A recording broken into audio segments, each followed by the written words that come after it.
Hey you guys, I'm Justin, Hey, I'm Hope. and this is our Jiu-Jitsu move of the week. Normally, we usually show a move, but today I'm going to break down into a little bit of philosophy. And this philosophy may be really taboo and really probably make a lot of you guys angry. But here we go. So first off, start from this position here. And I want to talk about why I threw away hooks. I no longer throw hooks in my jiu-jitsu game. I mean, maybe in competition, if you want points, cool. But if you're looking for sub only or you're trying to raise your submission rate, I would highly recommend you take hooks out, and here's why. So first reason why, if I have hooks in, I'm a lot lower on her back. So I'm almost reaching up here to get these chokes. And if she catches, it's really hard for me to have leverage to finish these chokes. Now I'm just fighting back and forth of her catching this. All right. Another thing is she can also catch this, put it on the opposite side of her head, and work reversals from here. And those hooks make me lose mobility. So what I'm going to do instead is hooks out, and we'll be showing a few different positions here in a moment. But I'm not throwing any hooks in here, and instead what I'm going to do is I'm just going to come underneath, and I'm going to grab an under wrist here. All right?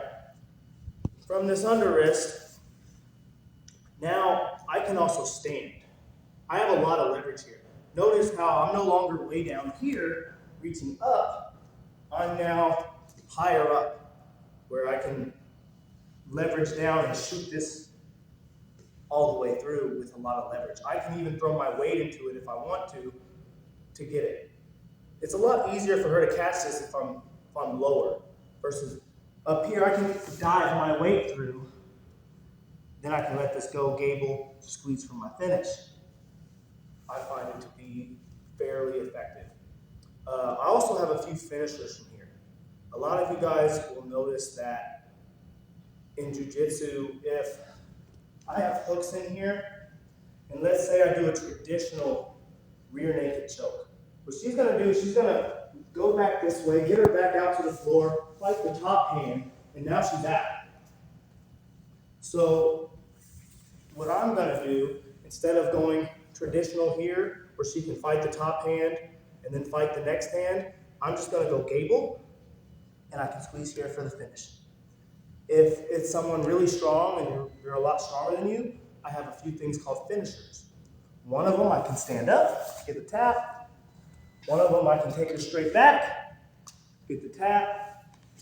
And one of them, go to the side. Go ahead and grab two hands on this, because a lot of times they're going to be fighting here. If they're a lot stronger than you, you'll have a hard time finishing this. So what I'll do is I'll put a knee on her shoulder, keep my head tight, and then drive, sorry. So those are my finishers. And as I said, more reason why I stopped throwing hooks in, I gained a lot of mobility. So let's go to a few other positions here. If she goes down to turtle, same thing. One, it's really hard to fight hooks in from here anyway. So I don't need to worry about that. I'm just going to get this under wrist here.